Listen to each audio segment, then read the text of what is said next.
Nous sommes ici au siège de l'APR pour faire un point de presse qui est organisé par la Fraternité républicaine, qui est une initiative, un cadre chrétien de l'APR qui accompagne son Excellence M. Macky Sall, président de la République du Sénégal, dans sa politique publique. Faisant allusion à l'actualité politique, nous adressons nos vives félicitations au chef de l'État pour son succès lors de son conseil des ministres décentralisé à Tambacounda.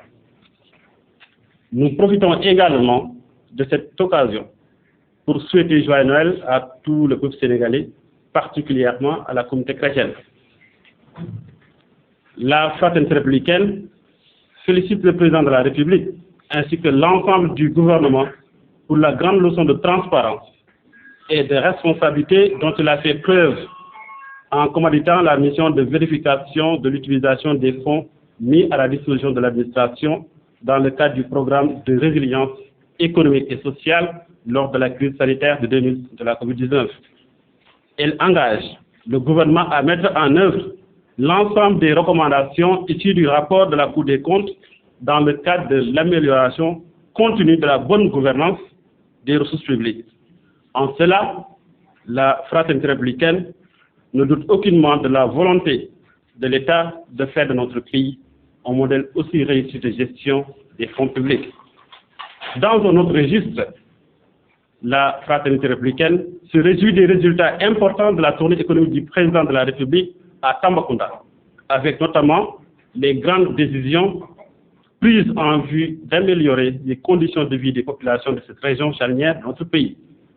Ce fut un grand mouvement d'évaluation, de décision dans le cadre tout simplement de la lutte contre les inégalités sociales et territoriales, un des marqueurs de la philosophie politique du président Macky Sall.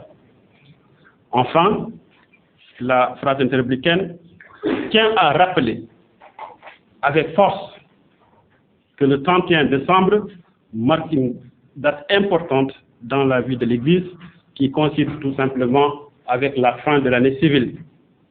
C'est pourquoi l'Église catholique continue à fêter Noël, qui est la naissance du Christ, mais également la fin de l'octave. Cette date marque également la célébration de la Saint-Sylvestre, qui est le 33e pape qui a succédé l'apôtre Pierre à l'an 364, soit au IVe siècle après Jésus-Christ. Saint Sylvestre est un martyr de l'Église qui a beaucoup œuvré pour la conciliation, mais également la pacification des relations entre l'Église romaine et l'Église d'Orient. Ainsi, les messes seront célébrées dans toutes les églises du Sénégal jusqu'au 1er janvier 2023, ce qui marque le passage de l'obscurité à la lumière, mais également la fête de la Vierge Marie, mère de l'Église, mais également mère de Dieu, le 1er janvier. D'après tout ce qui précède, il est inadmissible qu'une coalition politique puisse organiser un concert de casseroles le 31 décembre, jour de messe, pour notre communauté. Un fait qui n'aurait jamais été organisé durant les fêtes d'une autre confession religieuse. La Fraternité dénonce également et condamne vivement ces dérives qui rentrent dans le cadre d'une volonté manifeste de perturber nos offices, également de zapper notre cohésion nationale. Cette coalition démontre également, une fois de plus, un marque de respect de la communauté chrétienne qui s'attache aux valeurs de la République et au respect de la religion.